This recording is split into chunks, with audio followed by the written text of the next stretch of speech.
com o RJ, o podcast mais improvisado do mercado está de volta. É isso aí, pessoal. Na edição 2025, estamos voltando agora com episódios maiores, episódios mensais, trazendo muito conteúdo, muita informação na base do improviso. É isso mesmo, pessoal. Estou falando direto de Natal, Rio Grande do Norte. Eu moro aonde vocês passam férias. E o meu convidado também mora onde vocês passam férias. Aqui eu estou com o George Nacre. Só esse sobrenome já dá para vocês saberem que vem coisa gostosa por aí. Mas não é a gente, não. Nós vamos falar hoje um pouco sobre a trajetória de uma das casas mais tradicionais do Rio Grande do Norte, de Natal. Tradicional porque em pouco tempo ela conquistou um exército de fãs, de clientes, que é a Casa Nacre, né? Jorge, seja bem-vindo. Eu queria primeiro saber do teu sobrenome Nacre. Se é português, é holandês, é brasileiro mesmo? Boa tarde, RJ. Muito bom estar participando aqui do seu podcast, famoso em todo o Brasil, Obrigado. Mercado e Varejo. Isso. E meu sobrenome é uma incógnita. Eu cresci achando que meu sobrenome era alemão. Era um parente alemão. Porém, a Nacre não é uma palavra alemã. Nacre é uma palavra francesa, que quer dizer madrepérola. Aqui no Brasil perdeu um sinal agudo, né, no E, seria nacre, que é a pronúncia da madrepérola em francês, e se transformou em Nacre. E eu dei uma pesquisada para tentar achar essa origem, e realmente, no que eu achei, tem uma matéria de jornal falando de salvo engano, é tipografista. Um tipografista alemão que fazia esse trabalho, trouxe esse trabalho para Pernambuco, para Recife. E que ele foi o meu parente distante que trouxe o sobrenome Nacre para o Brasil. Porém, isso deve ter sido a informação da minha família sobre o Nacre, mas é uma palavra francesa e não alemã. E eu não achei nenhum vínculo na França com esse sobrenome, achei na Itália. Na Itália tem alguns Nacres e em Pernambuco também. Mas você chegou a fazer aquele teste de DNA? Não, tem um teste de DNA aí que Tem, não fiz ainda esse teste. Se algum parente seu fez, aí vai aparecer a árvore lá. Vai fazer a ligação. Mas eu queria, a gente entrou no nome, primeiro que eu achei um nome incrível, porque a gente vai falar sobre teu negócio, né? Casa Nacre. Mas não tem como a gente falar da Casa Nacre sem antes a gente conversar um pouco sobre a tua trajetória. Claro que a gente precisa contar tudo, mas, cara, a gente podia fazer um resumo aí. Pô, quem é o George, né? Pô, como é que você chegou aqui? E aí? E tem tudo a ver a história do meu sobrenome com a Casa Nacre. Mas não vamos andar de trás para frente, vamos falar da trajetória de George em Natal, que eu sou de João Pessoa. Amo minha cidade, Natal, acho linda, mas Natal me conquistou profundamente. E daqui eu não saio, daqui ninguém me tira. Aliás, não me tira aqui no Brasil. Não troco Natal por cidade nenhuma hoje do Brasil. É difícil, realmente é difícil. Só trocaria por algumas cidades lá fora. Já conversamos sobre isso, mas mais tarde a gente entra nesse assunto. Eu vim para cá porque eu me casei e eu sempre fui comerciante. No comércio, no empreendedorismo, que é a palavra da moda, né? Empreendedor, e eu sou mais antigo, para mim, é comerciante. Boa. Comércio, sou comerciante. Empresário hoje é o empreendedor digital e tal. Eu queria muito estar nesse ramo, mas estou no convencional, no ramo da alimentação, no comercial. Jorge, eu não sei se você chegou a ver, mas eu cheguei a ver um vídeo de um camarada que ele começava o vídeo dizendo o seguinte: Ó, se eu for para um evento e o cara começar a falar de Apple, Netflix, Amazon, eu falo, não, isso não tem nada a ver. Não é porque a Amazon passou 15 anos dando prejuízo e não sei o que lá e tal. Meu comércio não pode dar prejuízo. Não. Ele tem que faturar e tem que lucrar mês a mês. Eu não posso esperar investimento. Às vezes eu acho que existe uma tentativa de algumas pessoas de romantizar essa questão do empreendedorismo, que você falou, quando a gente vê que o comerciante raiz mesmo é o cara que pô, tá lá no negócio dele, faz a coisa acontecer.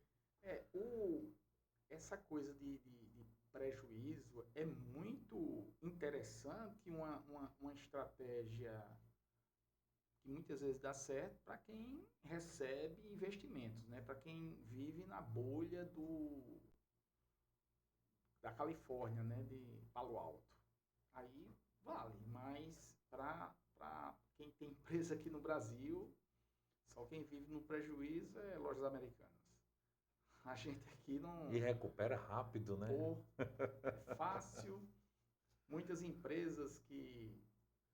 Bom, assunto polêmico, vamos falar. Você chega nos fornecedores, olha, eu não vou Não pagar, vou vou pagar pagar. desse jeito, dessa forma, E pronto, acabou, pronto. assim. É, assim é fácil. Mas para gente que vive do nome, é difícil. Não dá para fazer isso. E, e a gente aqui não. Tem que. Microempresa, empresa de pequeno porte, tem que dar lucro. Tem a folha. Tem a folha para pagar, tem os impostos leves, sem ajuda tributária que os grandes recebem. A gente é quem paga essa máquina. Quando você fala de impostos, eu vejo muita gente falando, ah, não, mas poxa, no final das contas quem paga é o consumidor. É verdade, ele paga, mas eu vou te dar um exemplo de impostos e você me traz um exemplo do teu ramo. Quando você baixa o preço da gasolina, você vende mais. Por quê? Se você for pegar qualquer posto de combustível no Brasil ou no mundo, mais especificamente aqui no Brasil, você tem o que eu chamo dos quatro. Ou o cara bota 20, 50 ou 100. 10, 20, 50 ou 100. O cara é moto, o cara bota 10. Carro ainda 20, 50, 100. Chega no posto, bota 50. Chega no posto, bota 100. Bota 20. É desse jeito. Tem até um vídeo circulando engraçadinho ali de um cara dizendo, a gasolina aumentou? Não, pra mim não, eu só boto 10 reais mesmo. No dia que eu botar 10, o cara disse que foi 15, aí pra mim aumentou. Então o que acontece? 100 reais, vamos fazer uma conta bem simples aqui, vamos dizer que seja 20 litros de gasolina, certo? A partir do momento que o imposto aumenta e o preço aumenta, 100 reais já não bota mais 20, bota 17. Isso significa que o posto vai vender menos. Ah, mas o posto tá faturando o mesmo. Ele está faturando o mesmo valor, vendendo menos e pagando mais imposto. E as pessoas não entendem isso, que o empresário ele quer vender barato. Eu não digo barato é dar de graça, né? Mas o empresário quer vender o preço. Quem não gostaria de vender um croissant por 10 reais, 5 reais e vender 1000 croissants por dia ao invés de vender 500? Quem não gostaria de vender 2000 Coca-Colas ao invés de vender 200? Então você tem um giro maior, você compra mais do teu fornecedor, tem toda uma cadeia. Por que eu estou te perguntando isso? No teu segmento, funciona assim, dessa forma? No segmento de alimentação, quando aumenta imposto, quando aumenta essas coisas, você acaba vendendo menos? Roberto, eu acho que o exemplo que você deu do posto, da gasolina, ele é mais evidente. Porque tem esse comportamento de atrelar o que você compra não pelo preço do produto, mas um valor, uma quantidade em real que você vai pagar. Então isso termina ficando mais evidente. Mas o imposto aqui no Brasil não funciona desse jeito. Quem paga é o consumidor. não dá para a gente ver assim, porque, primeiro, não é todo mundo que trabalha do mesmo jeito. No ramo de alimentação, como a gente estava conversando antes, quem é seu concorrente? Concorrente é quem vende alimentação. A gente luta por um PIB de alimentação. Então, você tem empresas, ou formais ou informais, que trabalham 100% dentro da lei, com todas as questões sanitárias, de verificação de fornecedor, dentro de toda a legislação. A Casa NACRE, por exemplo, é a única padaria do Rio Grande do Norte que tem um selo PAS, que é Programa de Alimentação Segura, que é muito mais rigoroso do que as leis que a vigilância sanitária segue. Então, tudo isso torna o produto mais caro. E você tem gente que trabalha totalmente fora da lei, absolutamente fora da lei, seja na parte de vigilância sanitária, seja na parte de tributos. Então, quando você tem um posto de gasolina, você tem aquela faixa de preço que todo mundo trabalha. Se está vendendo muito barato, chama atenção. Por que ele está vendendo barato? Na alimentação, não.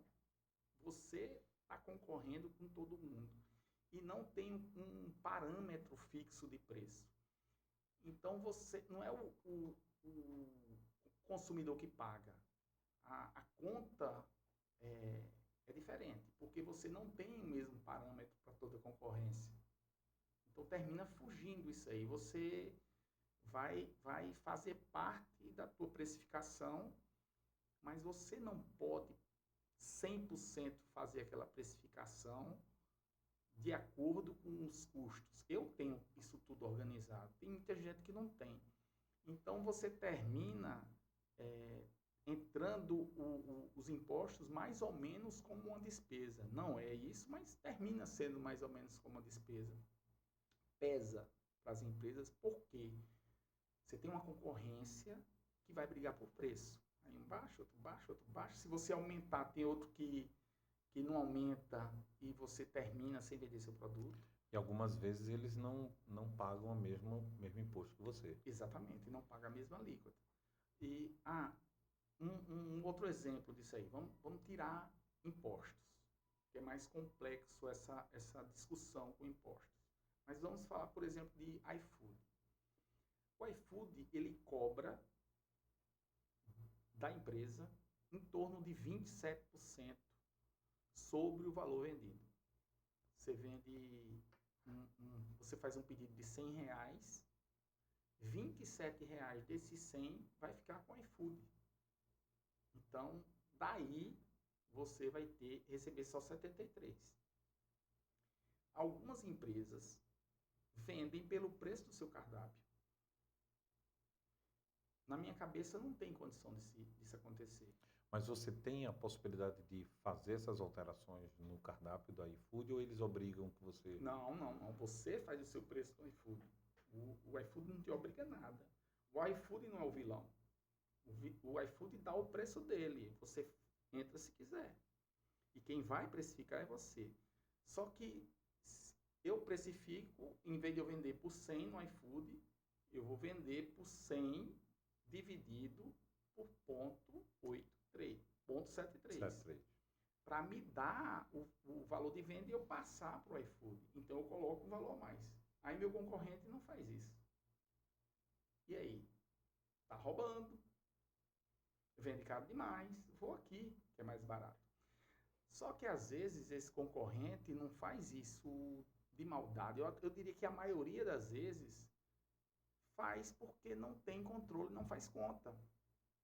Então, a pequena empresa que trabalha com todos os seus números tabulados direitinho, financeiro puxando direitinho, todos os seus custos, um controle direitinho, todo certo, sabe quanto tem que vender. Outra empresa que é desorganizada, que bota o preço aleatoriamente, termina prejudicando essa venda. A maioria das vezes, essas empresas que fazem isso não duram muito, porque estão trabalhando no prejuízo e não sabem. E não é porque é ruim. Às vezes é falta de conhecimento mesmo, ou falta de estrutura para ter um controle. Vai andando no samba, a catraca vai rodando, quando tá alguma coisa fora do padrão, some o dinheiro, quebra. Então, o imposto acontece a mesma coisa. É caro demais, termina vendendo menos que era para vender, e é o cliente que paga o imposto? Ou não. Se você compara as duas empresas, como é feita essa conta? No posto de gasolina isso é evidente. Todo mundo vende mais ou menos porque tem exatamente os mesmos custos. Mas no mercado tem essa variante que termina complicando. Seria mais interessante para a gente, para aqui para o Brasil, nessas circunstâncias, seria como nos Estados Unidos. Você dá seu preço, o imposto vem por fora. Aí ficaria claro. Excepcional. Eu vi meu preço. Aí vem ali, paga o imposto, destaca ali por fora. Todo mundo sabe quanto é que o Estado está levando, seja ele municipal, estadual ou federal. Destaca ali, separa. Seu preço, seu croissant, que hoje eu vendo a R$16,90 na loja, seu croissant é R$16,90 mais 20% de ICMS. Você paga por fora.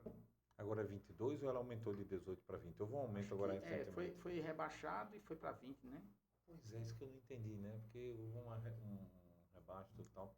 Mas olha, eu que acompanho toda essa área de combustíveis, o governo anterior, ele conseguiu algo inédito, que foi aprovar a essencialidade dos combustíveis. Gasolina sempre foi visto como um produto de luxo.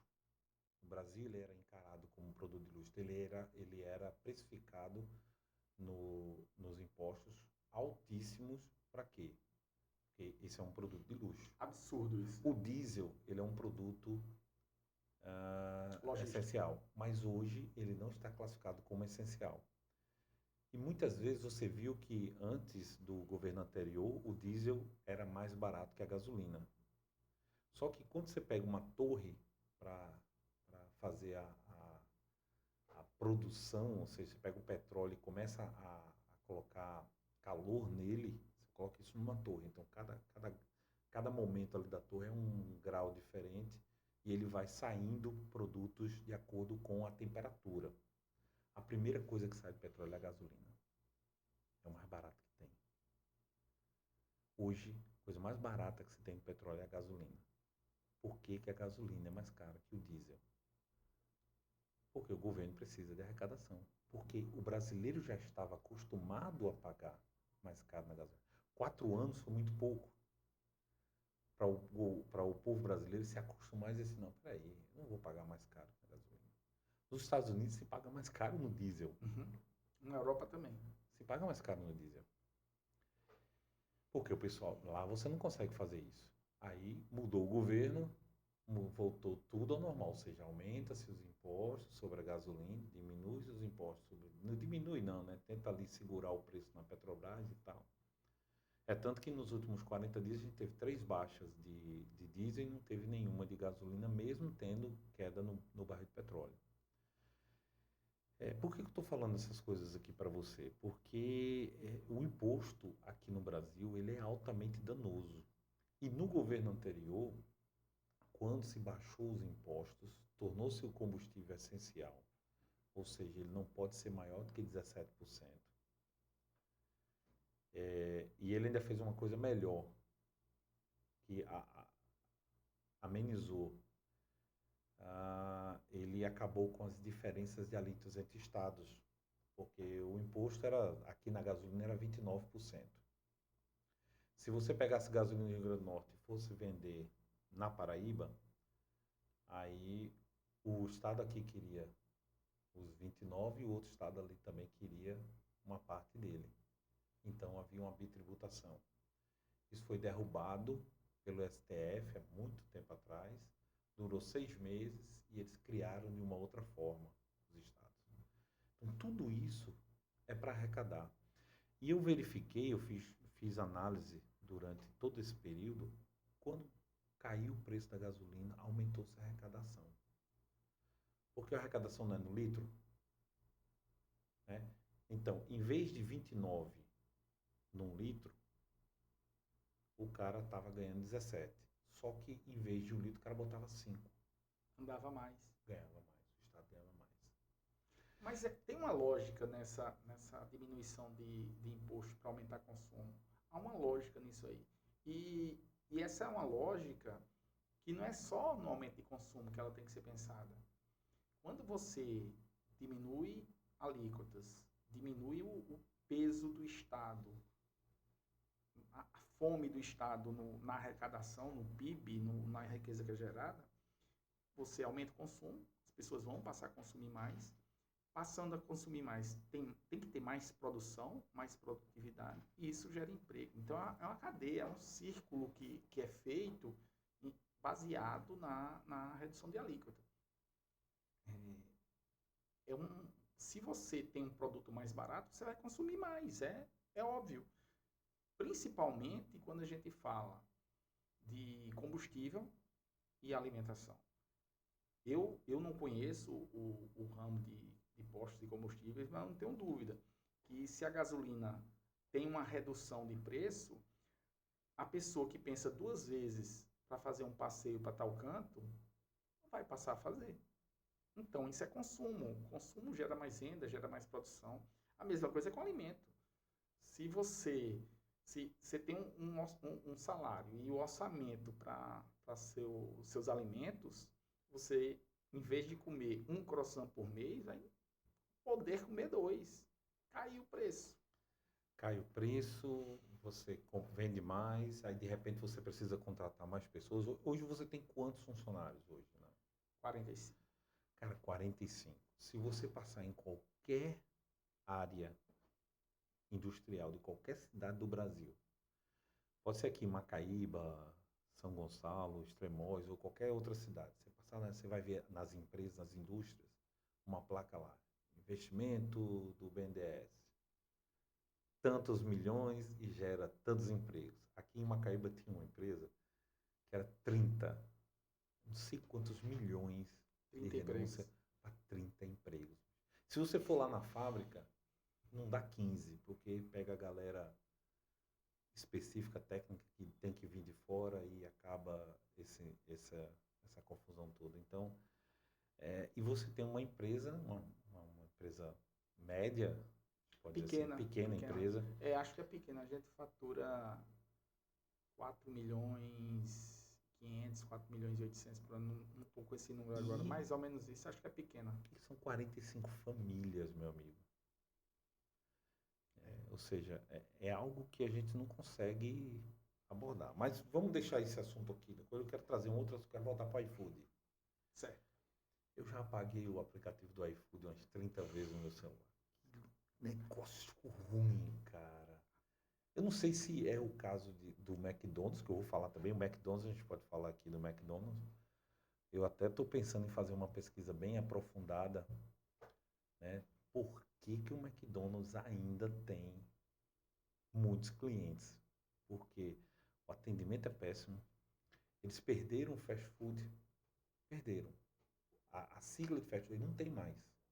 É capaz de ir lá na Casa Nacre e ter um croissant pronto antes de um pedido do McDonald's. O McDonald's era conhecido por entregar rápido.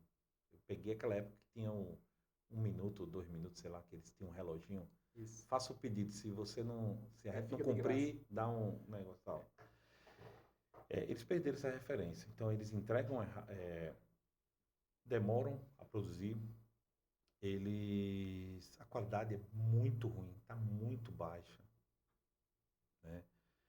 E, cara, entrega pelo iFood. É batata. Todo pedido que eu faço pelo iFood vem errado. E da última vez que veio errado, eu reclamei, abri a reclamação. Não, a gente vai devolver o dinheiro, vamos entrar. Não, não quero dinheiro, eu quero minha batata, eu quero o que eu pedi.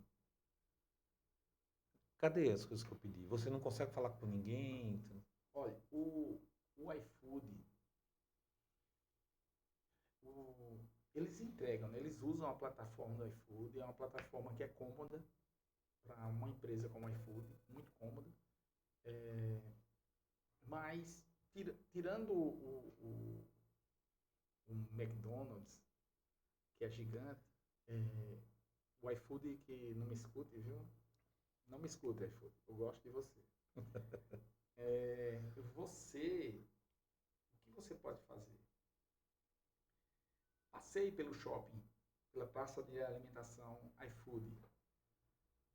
Tá todo mundo ali. Você passeia no iFood, escolhe o seu restaurante e vá no Instagram desse restaurante. Vai estar lá o link para você pedir direto. É melhor para ele. Você vai ser atendido diretamente pelo colega, né? Que antes de concorrentes, nós somos colegas de trabalho. Então, você vai escolher lá um colega e vai estar lá o cardápio dele, ele vai te atender diretamente. Se você tiver alguma reclamação, vai ser direto com ele. E a grande maioria, gente ruim tem em todo canto. Gente mal intencionada tem em todo canto. Mas a grande maioria dos comerciantes de alimentação de Natal, no Rio Grande do Norte, são pessoas extremamente sérias, honestas e trabalhadoras. Eu digo isso porque eu conheço muita gente, faço parte da Abrazel, que é uma reunião dos empresários de alimentação aqui de Natal, né, a Abrazel RN, e são discussões maravilhosas de gente muito séria. Tem gente, quem não teve um problema com algum aventureiro em algum mercado, seja ele qual for. Mas é o conselho que eu te dou. Não exclua o iFood. Passeia nesse shopping. McDonald's, cara, ele é uma marca, né? Você não compra sanduíche McDonald's. Você compra a marca McDonald's. Você compra o branding, você compra a batatinha. Então, eles fizeram isso muito bem feito. Fazem isso muito bem feito. Se você passar a noite em qualquer loja McDonald's, vai estar lá a fila do drive-thru. Então, é um negócio que tem o seu público, tem o seu mercado, vende muito barato. Muito barato. Eu fico assim, tem umas promoções, umas brigas entre McDonald's e Burger King, que na minha cabeça a conta não fecha. Vender um sanduíche, como estava um dia desse o quarteirão, por R$ 9,90. Não paga o custo. Ah, mas McDonald's compra embalagem para o Brasil todo. O preço é desse tamanho. Compra carne para o Brasil todo. Com tudo. É muito barato. Eles têm umas estratégias tributárias muito interessantes. E isso faz toda a diferença. Não nesse caso do quarteirão, né, que era só o sanduíche por R$10, R$ 9,90. Mas nos combos, você pede um combo, aí você vê o preço do sanduíche está mais barato, o preço da batata está mais barato e o preço do refrigerante está lá em cima. Por quê? Substituição tributária. O refrigerante é substituição. Então, se ele vender uma promoção de R$30, vende o sanduíche por uma batata por e o refrigerante por 28, não vai ter ICMS sobre os 30. Já está pago ali. Substituição está pago lá atrás na compra, na nota da compra. Então tem toda essa estratégia que facilita muita coisa. Para pagar menos imposto. E atrai, né? Atrai clientes. O McDonald's, se você vê as promoções, e eu sempre acompanho, como a gente estava falando também, quem é seu concorrente? Bom, de manhã, para o café da manhã, são padarias. Na hora do almoço, são restaurantes. No fim do dia, agora que eu estou com a pizza de fermentação natural 60 horas, são as pizzarias. E entre esses dois horários tem as confeitarias, lanchonetes e por aí vai. Então eu acompanho todo o mercado. E é impressionante os preços que o McDonald's trabalha. E as pessoas querem preço. Quer preço. Às vezes gasta um tempão, gasta a gasolina danada naquele drive. Quando você for fazer a conta, já passou. Quer branding, você vai comprar um sanduíche. Você vai comprar um sanduíche numa hamburgueria boa. Você vai comprar um hambúrguer aí, é R$50. O preço é nessa faixa.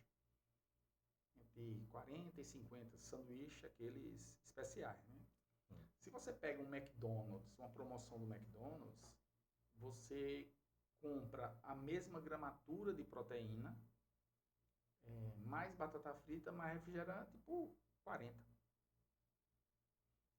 Então, as pessoas acompanham o preço. Às vezes vai comer, vai matar a fome, vai ser o jantar. Não é um evento, não quero um hambúrguer especial, eu quero matar minha fome, vai. Mas você sabe, você conhece muito bem o mercado norte-americano, você sabe que McDonald's lá é um sanduíche é barato, para baixa renda. É comida de pobre. O pessoal não considera. Burger King, McDonald's, Subway, e por aí vai, é comida baixa renda. Baixíssima renda, barata. Lá a gente está falando o quê? Hoje eu não estou acompanhando lá, mas o quê? $3, $4, $5, que as pessoas fazem conta em dólar pra gente aqui, que vai para lá faz a conta em dólar. Mas para quem está lá é o mesmo. É a mesma paridade. Lá é R$4 aqui. Exatamente. É como se a gente fosse do McDonald's aqui e pagasse R$4. Exatamente, as pessoas falam muito isso. E muitas vezes quando você faz a conta, ainda assim é mais barato. Eu vi recentemente agora um vídeo do Ratinho. Ratinho, ele vive indo agora lá para Flórida, o da TV, né, o Ratinho, e ele tava mostrando uma TV por $228. Uma TV de 60 polegadas, Full HD e tal, pá, 60 polegadas por $228.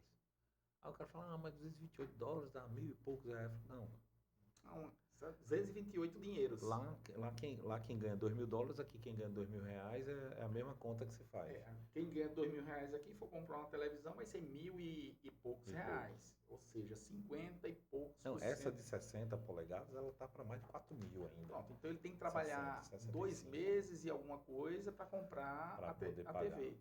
O cara que está lá nos Estados Unidos e ganha $2.000, ele está usando 10% do salário. Não se converte nesse caso. 3 dias de trabalho, o cara, 2 dias de trabalho, o cara já pagou. São dinheiros, os dinheiros de lá, e o cara recebe no dinheiro de lá, não faz diferença. Mas vamos voltar aqui para pizza.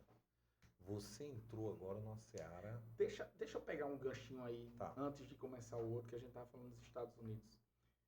Eu estava falando agora há pouco, antes de chegar aqui, estava terminando de falar sobre isso. No grupo eu conversei com o pessoal e tem um grupo de amigos de João Pessoa e um deles está vindo para cá hoje. E hoje não, amanhã.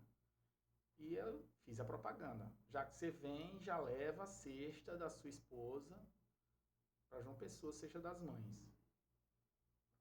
E outro que mora nos Estados Unidos disse, opa, eu quero um também. Acredito que seja para a sogra dele. E aí a gente vai, conversa lá, conversa do preço, R$268, uma cesta maravilhosa para sua mãe. Aí ele vai e diz, baratinho, menos de $50. Mas para ele, uma cesta que ele vai dar presente seria o equivalente aqui a R$50. Eu disse, não, Tiago, não é assim não. Se você está nos Estados Unidos, você tem que pagar $268. Talvez até um pouquinho mais, porque aí entra aquela questão do serviço, né? Mais os 6% de imposto. Não, quer dizer, 6% de imposto é na Flórida e ele está em Washington. Não, mas varia de 5,5 a 8,5. O mais Nova York, Los Angeles é 8,5. É uma diferença, sim, para uma realidade, porque para ele é o equivalente a 50 dinheiros, 50 reais aqui para gente. Ele está ganhando o que lá, sei lá, 8 mil dólares por mês, 10 mil dólares por mês. Se ele tivesse ganhando 10 mil reais aqui, 8 mil reais aqui, ele ia pagar 268 reais isso aí. Para ele, de acordo com a renda dele, vai ser 50 dólares, vai ser 50 dinheiros. Enfim, então não se converte. E tem até aquele ditado, quem converte não se diverte. Isso aí é para se enganar, né? Não, eu até entendo que quem está de férias vai para a Disney, você pode até fazer essa conversão, mas não vai se divertir. Mas você tem que ter seu orçamento. Agora, senão vai estourar. E estoura lindo. Agora, quando chega a conta do cartão, é aquele susto. Agora, quando você está comparando vivência, aí você não tem como converter, não. Não tem. Não tem, é dinheiro por dinheiro. Mas vamos falar das pizzas. Vamos falar das pizzas. Você entrou numa seara disputadíssima aqui em Natal. Né? Muito. Tem empresas aí, não vou citar nome, mas tem empresas aí com 30 anos aí que vendem pizza no mercado. E eu já experimentei a pizza, uma pizza muito boa, vai incomodar, porque a qualidade é boa, né? De onde é que surgiu essa ideia de começar pizza? O que a Casa Nacre entrou nessa questão da pizza? Veja só, Roberto, a gente já teve pizza no comecinho da Casa Nacre, em 2019. Nós tínhamos uma pizza romana, um estilo de pizza, né? Pizza romana. E o que é a pizza romana? Se chama na Itália pizza al taglio, que é pizza em pedaços. Al taglio é em pedaços. É uma pizza em formato quadrado, maiorzona, com massa maior, uma abertura retangular grande, e você compra os pedaços. E era uma pizza bem fidedigna, original italiana, europeia, e tem as características do europeu, do paladar do europeu, do italiano. E aqui em Natal não rodou bem. Então a gente tirou e foi levando a vida. Eu tenho nesse horário noturno um movimento para a minha estrutura que é pequeno. É um pinga-pinga. Toda noite vai um pinga-pinga. Eu tenho uma casa grande, 100 lugares. E a gente precisa pensar, eu pelo menos penso assim no ramo da alimentação, que eu tenho um espaço que está aberto e tem que ser ocupado. Eu preciso ocupar esse espaço.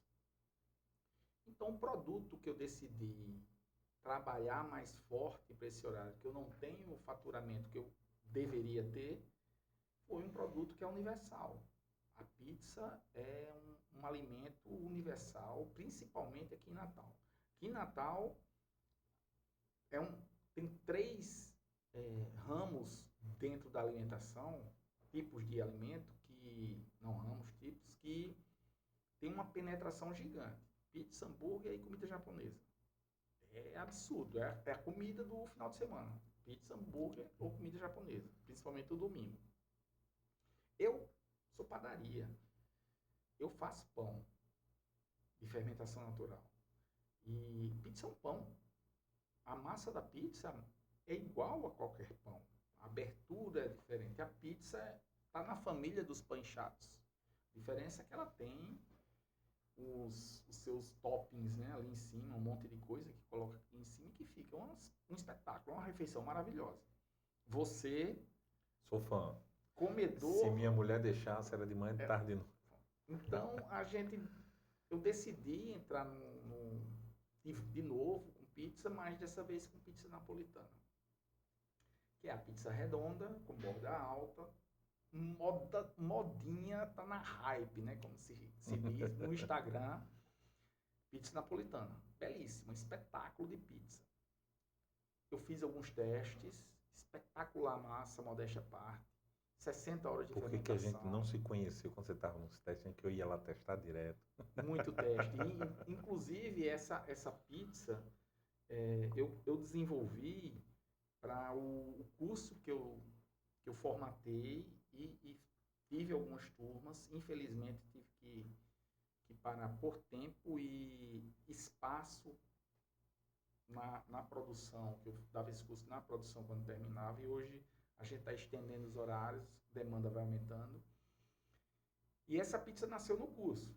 Eu fiz essa pizza, a fórmula para o curso. E o encerramento era com pizza. E espetacular. Todo mundo, caramba, você tem que fazer essa pizza. Só que quem vai para um curso de fermentação natural é um público que acompanha a fermentação natural, está aberto a um produto de fermentação natural e suas variações. E não é a regra para o público natalense potiguar. E quando a gente ia testando essa pizza com as pessoas, e aí você perdeu esses testes, muita gente experimentou, 0800, for free. Quando for entrar alguma coisa nova no cardápio, me avise. Você será convidado. E então, quando as pessoas experimentam, que tem isso, tem a borda muito alta, tem isso aqui, tem muito pão e não come, deixa e tal, e ela, não, eu prefiro mais crocante, isso e aquilo. Então, modifiquei a fórmula da pizza, uma modificação simples. Tirei um pouco... Não vou contar o segredo. Não, conte não. Mas conte não. Hoje é uma pizza que tem menos borda, mais crocante, aquilo que você experimentou e você... E ela não cai, né? Não Quando cai. você pega o pedaço, não ela cai. Não cai. Se cair, tá errado. A pessoa que forneou errado. Ela é para ser aquela pizza que você come crocante. Tem uma característica nessa massa que eu confesso que não calculei isso quando eu calculei a fórmula. Não tive essa intenção. Mas se você vê, ela tem aquela bordinha que ela sobe um pouquinho, mas é bem crocante. Parece uma bolachinha creme crack. Você morde por fora, dentro é macia. E aqui a pizza ela é fininha, mas ela tem uma alveoladazinha pequenininha. Isso eu achei fantástico. Fica 2 capinhas de crocante com macio fininha, mas com esse espaçozinho ainda. Perfeito. A última vez que eu estive lá, eu comi todas as bordas. Eu tenho o costume de cortar a borda, que já é um costume meu. Não como em outros lugares. Às vezes a gente tem o artifício da borda recheada, né? Isso. Mas lá realmente deu para Não comer. dá para não comer a borda. A experiência dessa pizza é completa. Você tem a pizza recheada. Como é que eu como? Aquele dia que nós comemos a pizza. Eu tiro a borda. Também. Com minha bordinha. Ela lembra muito um grissini, por exemplo. Uma massa que tem azeite, rica em azeite. Tem bastante azeite nessa massa. Então, ela é uma massa perfumada. É um grissini bem feito. Um grissini feito com azeite extra virgem. O azeite que nós usamos tem 0,01 de acidez. Ela tem um perfume da azeitona. É espetacular esse azeite. E isso tem um custo mais alto, né? Tem um custo mais alto. E aí é onde entra o diferencial das pizzas. É uma pizza que é para concorrer com as melhores que se encontram aqui em Natal. Não é com as boas pizzas, não. Eu fiz pizza para concorrer com as melhores. Não estou dizendo aqui, eu gosto de frisar isso, que eu sou o melhor fazedor de pizza. Não é isso. Eu quis fazer a melhor pizza. Isso eu não fiz assim de um dia para a noite. Foram testes, trabalhos, até chegar numa pizza espetacular. Mas com fermentação natural são poucas que trabalham, né? Poucas. Mas tem gente muito boa, que infelizmente eu não conheço todos pessoalmente, mas tem gente muito boa trabalhando com fermentação natural aqui em Natal e fazendo produtos excelentes. E eu digo o seguinte, se você gosta da sua saúde e tem pizza de fermentação natural ou pão de fermentação natural disponível para você, seja aqui em Natal ou em qualquer canto, não deixe de comer de fermentação natural. Troque. Lá em casa saúde. Já trocou. Lá em casa saúde. Pão, dificilmente. Tem que ser um pão muito gostoso. Ou uma ocasião que você está ali, só tem aquele, a gente está precisando, né? Mas Se tiver a opção de optar por fermentação natural, não pense duas vezes, porque você não está comprando pão, você está comprando saúde, você está comprando um produto saudável. Então, a pizza, eu fiz uma pizza espetacular e precifiquei aí onde vem o tema imposto. O que eu precifiquei? Eu peguei o que tinha no mercado, claro, as melhores. Olhei ali no cardápio, vi o preço e precifiquei ali. Porque era um horário que eu não tinha, aquele horário. Então, o que eu passar a faturar naquele horário, para mim é lucro. No pior das hipóteses, o que sobra... Entrando receita mais. O que sobra depois do CMV vai atacar meu custo fixo. Então, eu não precifiquei essa pizza baseada nos custos. Eu precifiquei único e exclusivamente no mercado. Eu botei dentro da média do mercado de quem estava fazendo um produto como o meu. Tem gente que está muito mais caro, mas eu peguei dentro da média. Quem estava ali na média que faz um produto igual ao meu. Quem faz vai ter pizza mais barata, por exemplo, o nosso rodízio, na minha concepção, e ele é estratégico, é um período só, porque realmente está muito barato. Eu precifiquei porque tem uma casa que vende a R$ 49,90, eu botei a 48. Para quê? Para rodízio. Para rodízio, segunda e terça. Por quê? Porque a Casanac não tinha pizza, não tinha esse horário. Então eu tenho que fazer uma coisa que chama atenção e traga as pessoas. Mas o rodízio em si não está interessante para mim, não. É interessante, né? Porque às vezes a pessoa acha, não, tá ganhando, tá não sei o que lá. Não, às vezes é um investimento para... Investimento em divulgação. Eu estou usando esse preço como investimento em divulgação. Não é um produto que eu esteja tendo lucro. É um produto que eu estou usando para divulgar. Então, para mim, é um investimento em marketing.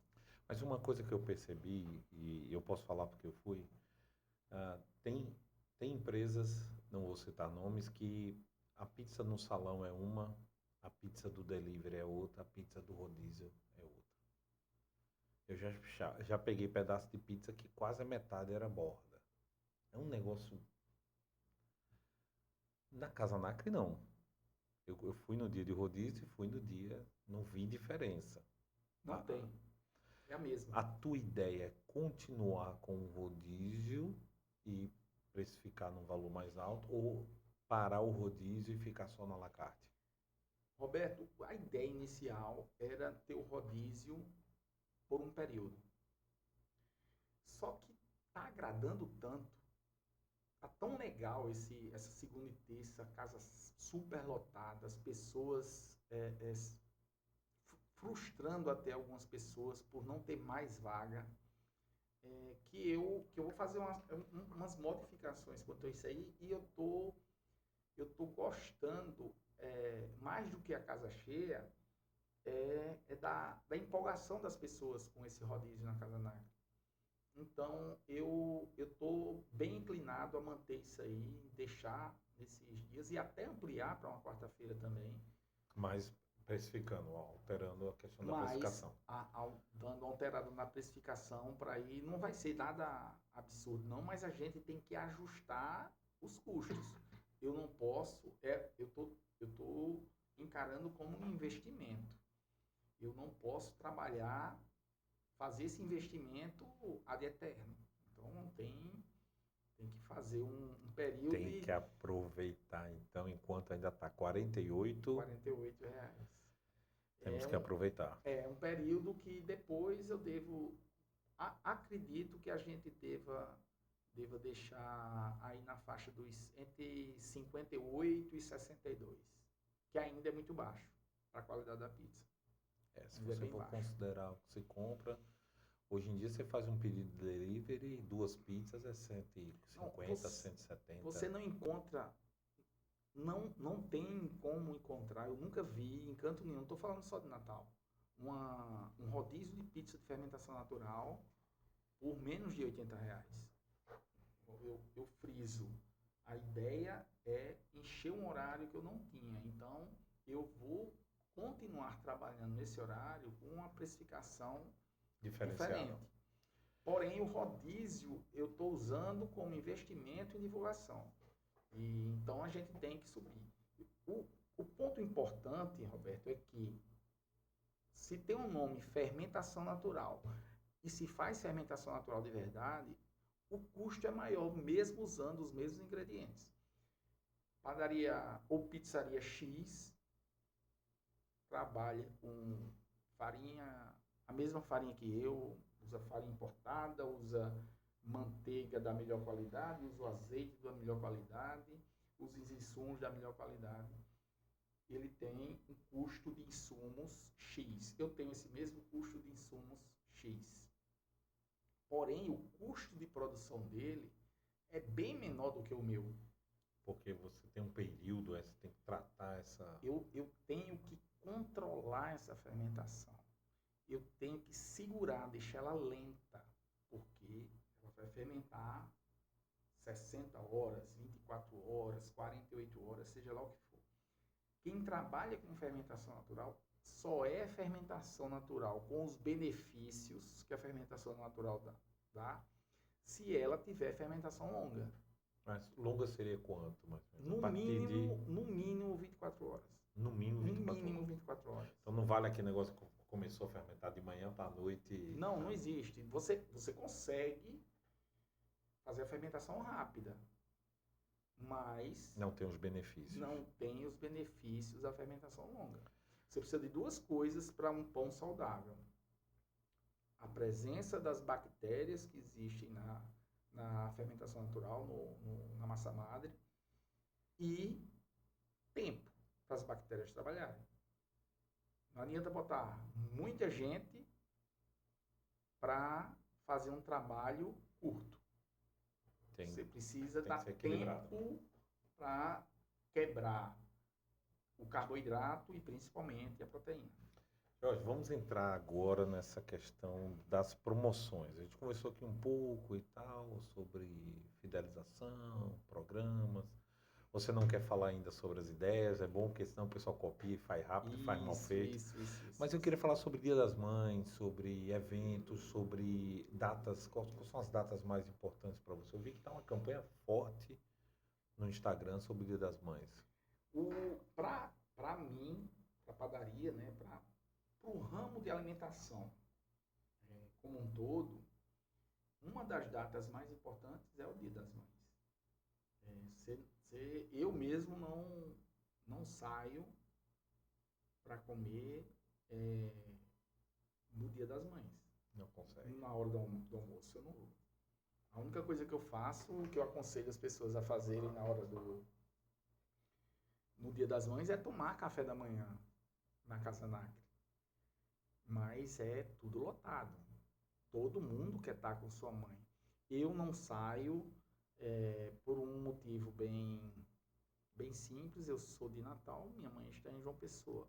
Mas lá em casa, lá em João Pessoa, aí sim, aí meus irmãos e minha velhinha se reúne. Mas aí você vai lá compensar também depois, né? Tem como compensar. Esse Dia das Mães em especial vai cair na data do aniversário da minha sogra. Então, minha sogra mora em Campina Grande. Eu gosto muito da minha sogra. Então, nós vamos passar esse final de semana do Dia das Mães lá com eles. Faz bastante tempo que minha esposa não passa aniversário com a mãe. E aí juntou. As datas juntaram. Porque o Dia das Mães sempre no segundo domingo de maio. E a gente teve um domingo agora que foi no comecinho, né? Então ficou com 7 dias, o que geralmente leva 15. Mas na Casa Nacre é a principal data do ano, é até maior o dia, né? É maior do que Natal e Réveillon, que é a nossa segunda data. Porque a gente tem também nossas cestas, né, de Natal. E a terceira data é o Dia dos Pais. Então, terceiro lugar. Os pais ficam em terceiro lugar. Nós somos Primeiro a nossa mãe, segundo Jesus Cristo e depois é a gente. Tá Em certo. data, né? Porque tem Jesus Cristo e a família, né? Natal é família, enfim. E Dia das Mães, não tem quem ganhe delas. Realmente não tem. Jorge, eu queria ouvir de você, poxa, qual a tua previsão aí para 2025, 2026? O que você está imaginando que vai acontecer? A gente tá vendo muita coisa acontecer.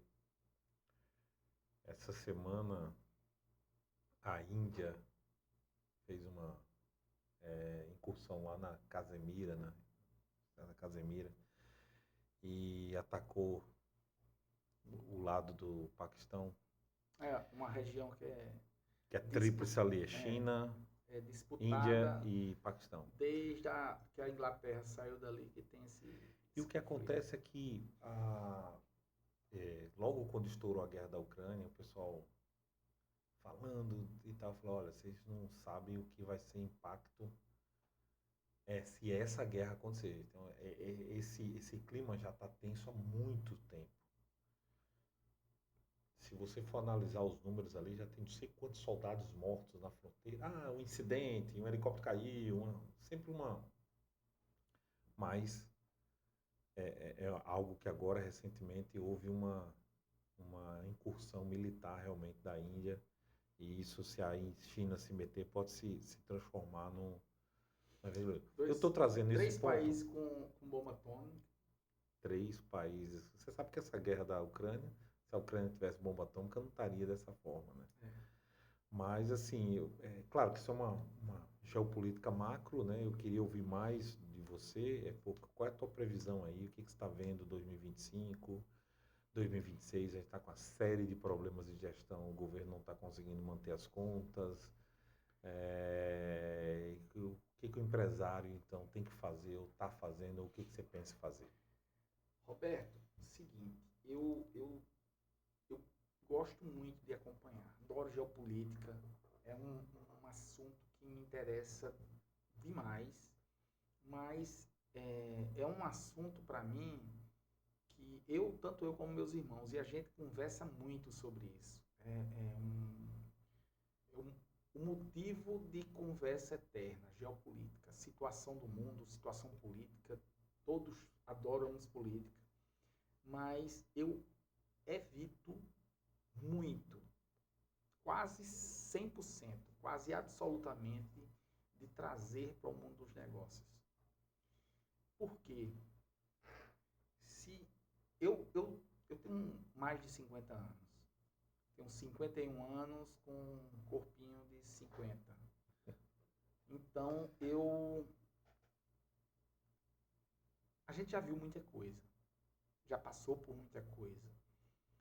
E eu não tenho um período tranquilo no Brasil. Para não dizer que, É verdade. para não dizer que a gente não teve um período que foi diferente, teve ali aquele período do Plano Real em que o real era mais valorizado que o dólar e aí era a festa do crioulo doido nos Estados Unidos. Os brasileiros invadiram a América e comprando tudo porque o real estava mais forte. Mas não é bem um enriquecimento ou um período de tranquilidade. Foi uma artimanha do governo em determinado momento para equilibrar, ver se acabava com a inflação e acabou. Mas a gente nunca teve um período de tranquilidade no Brasil. Então, não adianta gerir ou fazer estratégias pensando no macro externo, até interno mesmo. O Brasil não tem tranquilidade hora nenhuma. Não vou me aprofundar na questão política brasileira, mas a gente não tem, nunca teve uma tranquilidade. Tem 1 milhão de coisas acontecendo, mas é preciso se voltar para o nosso micro sem adentrar nessa questão ideológica, o cenário econômico, o que você acha aí 2025, 2026? É desafiador? Você acha que... O que você acha? Eu acho que vai ser. A gente não está num momento fácil de economia. A inflação aumentando. Uma coisa simples para a gente ter uma noção disso aí. Eu tenho alguns equipamentos lá na padaria que foram financiados pelo BNB. Maravilhoso o BNB, espetacular. É uma mãe, um pai, um irmão, um amigo. Porém, nós tivemos um pico de inflação gigantesco. Meu contrato é pela inflação. E a gente teve um pico de inflação no começo do ano gigantesco. E a minha parcela do mês passado aumentou 50%. Foi 50% maior. Eu pagava X, paguei X mais metade de X. Porque teve um pico de inflação. Então, você ter um descontrole da economia afeta muita coisa. Afeta a economia de uma forma. E quem perde, principalmente, é quem menos tem. Quem vai perder é quanto menor for, a inflação é mais nociva. Então, a gente não está num momento bom da economia. O governo não está fazendo o básico da economia. Um trabalho... com esse escândalo aí já se fala em 90 bilhões de desvio do INSS. Então, isso não é um cenário bom. Não tenho expectativas boas para 2025 nem 2026. Ou seja, serão desafiadores, né?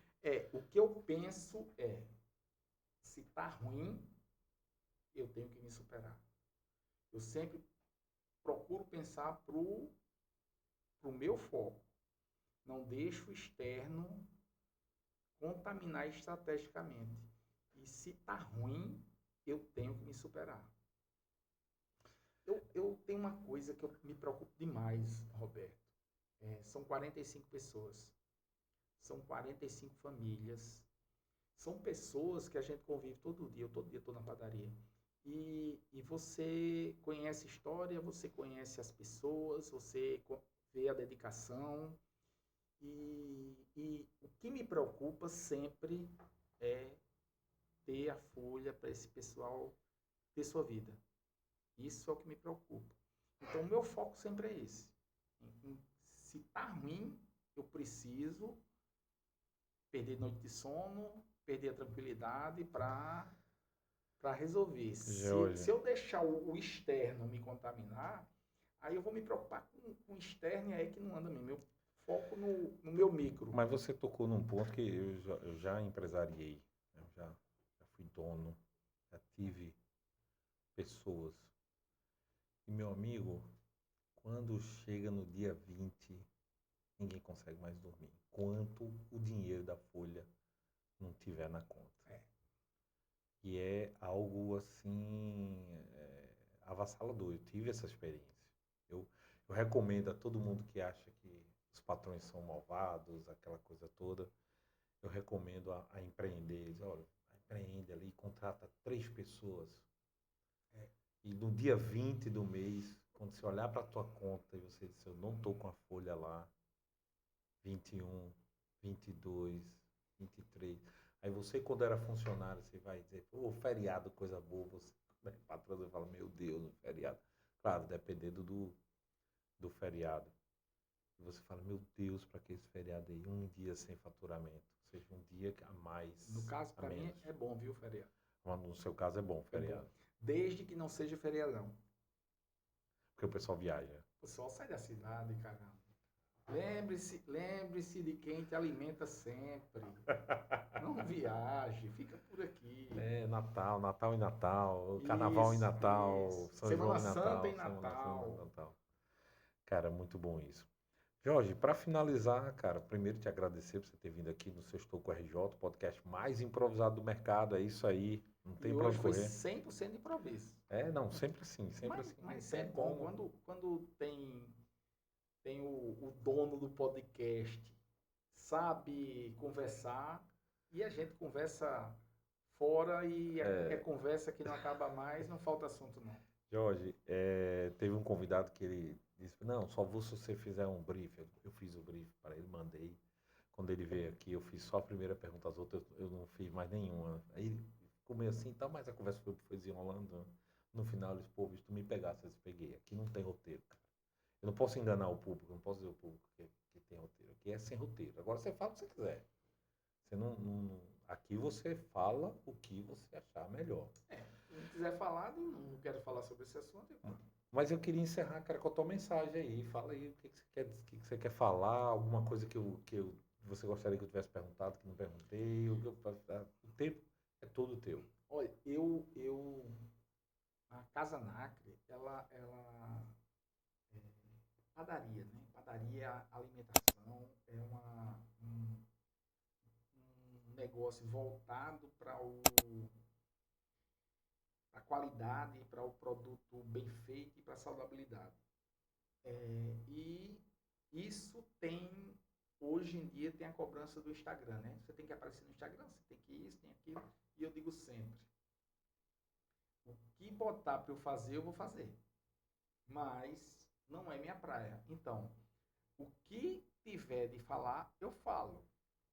Agora, eu, ao contrário do seu convidado, eu prefiro conversar do que ser brifado. Prefiro. Eu disse essa semana a alguém, um cliente nosso, que é de Minas e estava morando aqui e voltou. E continua vindo. E ele esteve na padaria essa semana. Ele vem sempre no Natal, se apaixonou também. Ele foi por causa do trabalho, veio por causa do trabalho, voltou por causa do trabalho, mas não deixou de vir a Natal. Natal tem Um encanto. tem um encanto, cara. Eu sou apaixonado por Natal. O povo potiguar, eu me dei muito bem com o povo potiguar. Me recebeu muito bem sempre. Então, quando eu estava aqui por necessidade de estar aqui, eu fui muito bem acolhido, muito bem recebido e eu me considero um potiguar. Eu amo minha cidade, João Pessoa, demais. Acho linda João Pessoa. Mas hoje meu coração é de Natal. A primeira vez que eu morei aqui, quando eu chegava em João Pessoa, quando ia para João Pessoa, que estava chegando em João Pessoa, eu pensava, poxa, estou chegando em casa. Desse mesmo jeito. Quando vim agora, nesse período mais longo, que eu estou desde 2015 aqui, eu fiquei de 2005 a 2010 e de 2015 está aqui, não saiu mais. Hoje, quando eu vou para João Pessoa, eu me sinto um turista e quando eu volto, eu digo, em casa. Já morei em João Pessoa, eu sei exatamente o que você está falando. Mas, para a gente encerrar, eu queria falar um pouquinho sobre o que é fermentação natural. Não vou me alongar, porque quando eu começo a falar de fermentação natural, a gente precisaria de pelo menos um podcast inteiro. Só sobre isso. Mas anotado. Para que as pessoas entendam a transformação que o fermento natural faz, de maneira bem simples, que o pão ou qualquer massa fermentada, como a pizza, ele é fermentado pelo fermento biológico, que é um fungo que se chama Saccharomyces cerevisiae, em latim, né? E ele é multiplicado em laboratório, pega uma cepa e multiplica essa cepa, tipo clone, faz a clonagem em larga escala. E não tem nada de errado com isso. Só que o fermento natural é o fermento que está aqui na nossa pele, que está no nosso ambiente. Certo. Mas, além do fungo, do fermento, tem a presença da bactéria, a bactéria acidulática, que é a mesma bactéria do iogurte, do leite, que é o lactobacillus, do Yakult, né? Então, essa bactéria é quem faz toda a transformação do pão. Diferente da fermentação convencional, tem a presença da bactéria que vai degradar o carboidrato, deixa um pão branco lá da Casa Nacre, uma baguete, por exemplo, tem índice glicêmico menor do que batata doce. Então é extremamente fit. Pode ser batata doce a queridinha, né, dos atletas fits. Uhum. Você pode substituir com um ganho maior em índice glicêmico por um pão de fermentação natural. Ou para alguns tipos de diabetes não vai ter pico, não vai ter o pico glicêmico no sangue. Mas o principal ganho